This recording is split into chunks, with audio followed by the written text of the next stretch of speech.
What's up, Leafs fans? Welcome back to Leafs Digest. Not much has been going on over the past couple of days. The team has been in all-star break, but today the players got back on the ice and Kyle Dubas opened up for media availability, and he said some interesting things. I wanted to come on here and break them down, but before we get into that, I want to remind everyone to subscribe to this channel if you haven't already done so. We're on the road to 2,000 subscribers. I already made the promise. I talked to Goody about it. I'm going to grow my hair out until the beginning of the playoffs. If we hit 2,000 subscribers before the start of the playoffs, and we are well on pace to do so, I will go mullet for the playoffs here. So if you guys want to see that happen and you're not subscribed already, make sure you hit that subscribe button. But that aside, Goody, on to Dubas's comments today. Not much that was really shocking by any means, but some interesting things to break down here. We're going to start it off with Terry Koshin's tweet that he put out saying, Dubas says he wants to see what a full Leafs lineup can do for the next little while, provided there are no further injuries once Muzzin returns, before deciding which course to take ahead of the March 21st NHL trade deadline. Now, the most significant thing here is obviously that he's looking for Jake Muzzin to get back into the lineup. As far as things go, the forwards are set. The goaltending is set. Mrazek has seen himself get into a bunch of games. He's scheduled to play tomorrow night against the Carolina Hurricanes. Things are starting to take into form up front and in the goaltending situation. Back from injuries, back from all-star games, everyone's good there. The biggest question to us has been defense. What's this defense going to look like? And the only real confirmed players that we can say they're not going anywhere is Riley and Brody on the 1-2 spots. They're not moving up and down the lineup. They're not changing partners, and they're definitely not being shipped away from this team. The confusion comes with Muzzin, Hall, Sandin, Liljegren, Dermott, Biega, Dahlstrom, what goes on there. Dubas pointing out he's waiting for everyone to get back from injury, to return healthy, get into this lineup, to me kind of indicates they're not as concerned about the forwards. It's more so what's going to go on with the defense, and do we need to make changes there? Well, and rightfully so. The Fords have the Fords have done their job. They've over-delivered. A bunch of guys surprising on the contracts that they're on right now. I mean, we've been absolutely ranting about how well they've been doing. So it definitely does come down to the defense and rounding out the bottom pair. Right now, I guess the bottom pair isn't really even our issue. I would say Justin Hall's been an issue. Travis Dermott, I know that I'm kind of a fan of him, but of course he's had his moments being an issue when he's in this lineup. So it's going to be evaluation time. So if Sandin and Liljegren can step up big time and show that, they already are top 4 defense impactors, which is a high ceiling. I think Sandin's a little closer to there than Liljegren, but you get what I mean. If they can prove to give that next level contribution, then I think we feel much less pressed to do it. And if we're doing it with Jake Muzzin back in the lineup and things look fluid and chemistry is budding, then, this team is already very good. I don't know how strapped you are to do things, but it's going to be a critical evaluation period, because this will be one of those years where if you don't do something big to help yourself win and you come up short again, a lot of people are going to be looking at Dubas like they have been the past few years. And he's been doing a good job of putting this team in the right situations. So I feel like he will make the right call. It's just going to be a matter of whether or not these guys and Sheldon Keefe can get the results on the ice when it comes time for that all-intense first round that keeps being a wall that we're running into year after year. I'm excited to see where this goes, though, man. I think that you come back to the inevitable issue of you want a righty that's reliable. Justin Hall right now is just not going to be cutting it. I think you need to find a right-handed defenseman. So whether that's going to be a high-impact guy or a low-impact guy that can be, in and out of the lineup, I don't know, but you're going to need him. Yeah, no, I completely agree. And I think that this kind of points out the fact that the management staff, the coaching staff in the Toronto Maple Leafs organization has kind of focused on the same things we have, at least until this point. And especially when he's saying we want to see these guys get back healthy. Well, there's only one real guy who's out injured at this point, and knock on wood, but it's Jake Muzzin, and he's missed some time. He skated as the 7th D-man today. And this team, this organization, would obviously like to see how he fits in with the rest of the defensive group, and then try to make the determination from there about what they need and what pieces are missing. If he can get back up to form, maybe you're looking at a guy to fit in there who doesn't need to take on as much of a role because Muzzin can fix some things there. Maybe he can play with certain guys. Maybe they want to see some different combinations. Maybe they want to see Muzzin with Liljegren or with Sandin, and they want to figure that stuff out before they go out and make a drastic move. But all things considered, it kind of does point to us that no move is going to happen imminently before the deadline. It's not going to be something that they look to make a month ahead of time and make that decision, which kind of leads us to our second point here, and this is a tweet from David Alter. commenter who says, Leafs GM Kyle Dubas says his biggest need can change between now and deadline day. Says he prefers to acquire players with term, but flat cap changed that the last couple of years. Based on his answer, it sounds like the Leafs will have to be meticulous about how they add. When there's more to it, and I'll dig into some of the things that he also reported that Dubas said in the rest of it. There was a whole release about the things that Dubas was talking about. But some of the big key points here is especially going along with what he's talking about when they're trying to evaluate based on how things go. And I, again, point to the defenseman of how this is going to be. Once you get these guys back, you figure out some different combinations, some line matchups. How do these guys play together? Is Muzzin going to be able to take a step forward in his game from where he's been this season?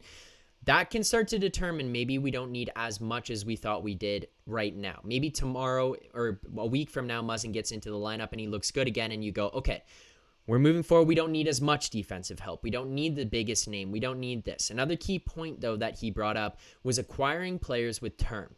And to be honest, when I see something like that, and he did acknowledge that it's changed things over the last couple of years with the cap situation, and I think that they're going to be cognizant of that, and they might have to acquire rental players, but I think that it pushes players such as Sherratt, Manson, and Klingberg further down the list of guys that they would like to acquire right now. Those are guys who are going to be UFAs at the end of the season, and based on Dubas's words today, it kind of seems like those guys would be further on the list of, hey, we need that guy.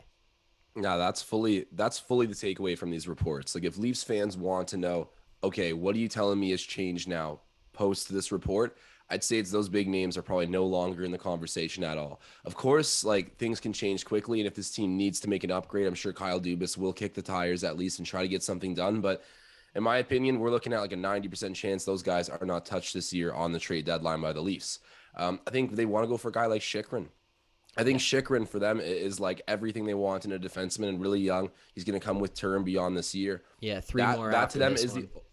it's the ultimate deal for them. I think that's that's what they're going to shoot for. If they need to make an adjustment before trade deadline with a smaller piece, maybe a temporary piece, I think they'll do it just for the sake of getting in a righty. Yeah. But we'll see where this goes. I feel like that's the big target that they're looking at, and players like him, opposed to what you're saying, the Manson, Klingberg kind of situation, Sherratt. Those things are, I mean, you brought it up first. I was higher on these trades, but you brought it up that this just screams like another Leafs mistake, another guy that's going to leave right after the season. And just looking at those players and the contracts they're on and the situation we'd be bringing them into, it does feel like we don't guarantee ourselves anything other than giving up assets and rolling the dice again. We probably want something a bit more solid, or just roll with a great team we already have. Yeah, no, I agree. And I think that, like, it doesn't completely eliminate them. Like, you gave it a 90% chance, and I think that's fair, because I think that they would look at it and say that's not their priority. A priority would be a guy who has this year and maybe another one. And Dubas did point out in his presser that he said, like, he was pointing to guys like Muzzin or Campbell when he brought them in. They had year left, 2 years left on their deal after the season that they were being brought in for. And those are guys he would look to expand upon and try to bring in more guys like that, because it's not going to be something that just immediately depletes the team. At the end of the season, you lose assets, and then you lose that guy walking in free agency. I think that's kind of the road that they're headed down. Another thing that he kind of talked about here is he said he wants to take as much time to figure out what the biggest needs are, which again, playing into the factor of nothing's going to happen immediately here, letting this thing play out. Him talking about how the needs from right now could change until the deadline. It just plays into injuries. It plays into, can Muzzin get back? Can Hall figure anything out? Can Sandin step into the lineup? And then he did go on to talk about Sandin and Liljegren. He said he's most excited about young players like Sandin and Liljegren, wants to see what they can do with a, quote, bigger runway. He knows they're going to have their ups and downs, and says he wants to see what he can learn from them and see if it will help him make a determination by the deadline. My takeaway from this when he's talking about Sandin and Liljegren is that he sees something in them.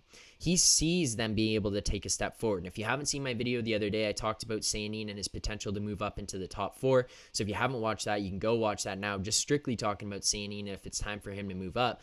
But I do get the impression, especially based on this coaching staff, this management, they think those two guys can actually play key pieces here. And if they themselves can step up, take on bigger roles, and elevate their games, that yet again might eliminate some of the need for a bigger name defenseman. Maybe then now you're just looking for a 5-6 if you can move somebody up, or you're moving a Liljegren into a spot with Muzzin, and then you find somebody to play with Sandin.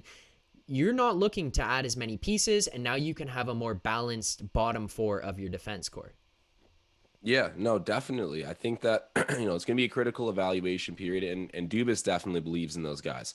We've seen the confidence slowly build, and Sandin's been rolling for a while now. I really like Lilligren there on the third pairing, but I've been kind of making a case for this even I think probably before the puck drop this season. That seeing Sandin play in the second pairing on his offside, Yeah. just to see what it would be like. He's young enough that if it works out, it's not like you're trying to do this in his fifth, sixth year into the NHL where he's already very comfortable. Like he'd be playing with Muzzin, right? Which would help alleviate a little bit of the defensive responsibilities. He's a good player. I know Muzzin's kind of downplayed this year, but in general, it would be a defensive upgrade partner-wise for Sandin from anything he's played with for the most part in Toronto. I'd like to see it. I'd like to see it for sure. Give him more ice time, give him more responsibility on that runway that Kyle Dubas is talking about. Yeah. Either guy to play up and do well with it, I think would be great for the Leafs and would take off a little bit more pressure about needing to use Justin Hall. But it does come back to that inevitable thing of, man, you're going to need to sprinkle in a couple right-handed shots there on your blue line before you go into the playoffs. That's there you go. Those are my certains. I feel like if people want to know from this video, okay, like what's changed? What is the big takeaway again from these pressers with Dubas? I think it's got to be A, that we're not looking for guys on short-term, big loaded contracts, and then B, we're also going to experiment with bringing guys up like a Sandin, like a Lilligren. Like these are the takeaways for sure. But Yeah. the biggest takeaway is also that right-handed shots need to be here. So I'm Yes. curious to see at what capacity we're going to bring them in. But like, there's guaranteed deals that need to happen. Yeah, 100%. And then that takes us to our final point and our final takeaway of this whole thing. A lot of the concern has been about draft picks, and Dubas said, and he was asked today, Dubas on the possibility of moving picks before the deadline.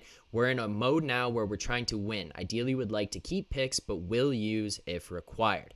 Now, this is a big takeaway here because a lot of it has been in the past keeping prospects, keeping players, keeping guys here and not moving on from things, but we were moving on from picks. And it was picks out the door after like pick after pick after pick moving on from this franchise. And you're looking at it going, oh my God, we've given up so many picks. How are we going to draft and develop? Well, they've managed to do a pretty good job drafting and developing, even with the limited picks that we've had and finding these hidden guys around the world, essentially. You look at guys in Finland, in Sweden, even I'm talking like Russia and with Amarov, and then you look at North America, USHL, and CAA. They found guys. They found undrafted guys. They've been able to bring them here and develop them. Where the biggest takeaway from this comes is that, yeah, he says we'd like to keep the picks, but we'll use if required. To me, that just screams we're willing to trade picks. Like, Yeah, he's definitely. identified we're trying to win. And a draft pick this season is not going to help me win the Stanley Cup this season. That draft pick this year might not even help win the Cup 4 years from now.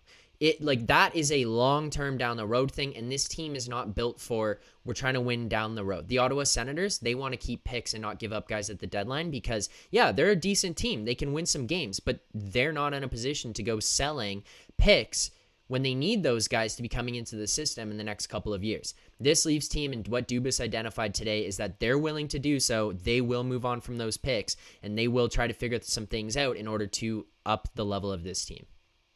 Man, it just makes sense. It just makes sense. And Kyle Dubas has never been, man, he's good about it. He gets off of his wallet. He's not afraid to do things. I mean, and of course, you're working with cap. It's not an issue of him being cheap or anything like that. But you get what I Yeah. mean? He Yep. does things to please the common demands of Leafs fans, of the hockey world at large. He's very ear to the ground with, he knows what this team needs. He doesn't need 1,000 people screaming at him on Twitter. And it seems like when we know we've needed something, he's really delivered in past years. Has it delivered on the ice? No, but that's not Kyle Dubas' issue. He's done the right things to put this team in winning situations. Of course, responsibility still does come back to him in some capacity.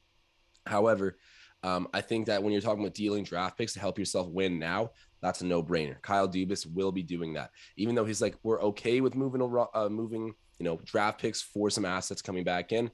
It's a definite. If we can find some deals where we don't give up impact players now, because this team's rolling. Let's be real here. Like this team Yep. doesn't need necessarily. This team might not need anything to win. Of course, you're going to go and get some right-handed defensemen just as a security for this team. But at the end of the day, I mean, if the playoffs started right now, there's a pretty decent chance the Leafs could go all the way. So Yep. you don't need to press yourself at trade deadline, but draft picks to really make this year a little bit more all in. I mean, it hammers home the message of we're burning the boats and going for it. So I really think that's the way it needs to be. That's the way winning teams handle themselves at trade deadline, or at least one's right in that window. and I have no doubt that Kyle Dubas will do the same for the Leafs. Yeah, no, I completely agree, and I'm on board with it. Like, if you got to move picks to acquire guys, you got to move picks. Pittsburgh did it year Yeah. after year, and I mean, look at where they are. They are still a team contending, and it's been like 10 plus years of them contending and trading picks to try to figure some things out. They're still a good team. They still managed to figure things out and fit guys in there, and they're not afraid to make moves and trade picks. Well, you know what it is too, though? A team like Pittsburgh's, they've gone all in and got rewarded, right? So when you do that, guys stick around. Like the Leafs, when you go out like that, bro, like how you can expect any rental player to have any interest in coming back? Like the last time they put on the Leafs jersey, they were getting basically tomatoes thrown at them by fans. And like, I don't mean that literally, but you get what I mean? Like you Yeah. get run out of the city basically when you fail that mission. But with a team like Pittsburgh, you've won some cups. Guys that you've traded for, like, correct me if I'm wrong here, but they got Hornquist from Nashville, and then he ended up being great for them. And did Yeah. he re-sign again with Pittsburgh at some point, or did he Yeah. come with already some term? No, I believe he re-upped with Pittsburgh at some Okay, point. I think so too, but that's a good example of, they trade to really upgrade at trade deadline. Success leads to the desire to stick around. And then all of a sudden, these draft picks you gave up, well, no longer is it 1 year of Patrick Hornquist, it's a few and maybe a couple of cups. Yeah. So that's one of those that's one of those situations where I feel like, if the Leafs can really break through this season, then we don't have that glaring number of free agents that have walked away after just being acquired by this team. There you go, Leafs fans, breaking down Kyle Dubas' press conference today where he talked about a few key takeaways of this one. One being, we're not in a position right now to have to make a big move.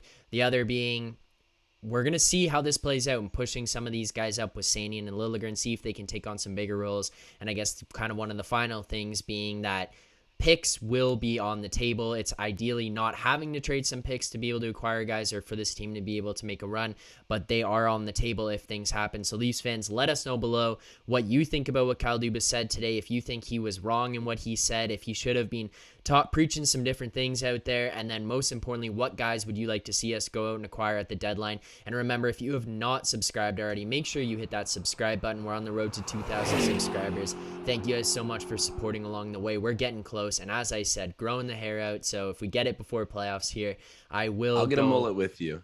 There you go. If we got double mullets. We'll go mullets together. We'll make a video out of it, some content for everybody. But make sure you hit that subscribe button. We will have some things in store for you guys, some different things we're planning for the playoffs as well. We look forward to seeing you guys tomorrow night after the game against the Carolina Hurricanes. Leafs fans, will see you guys then. Keep believing. Signing off.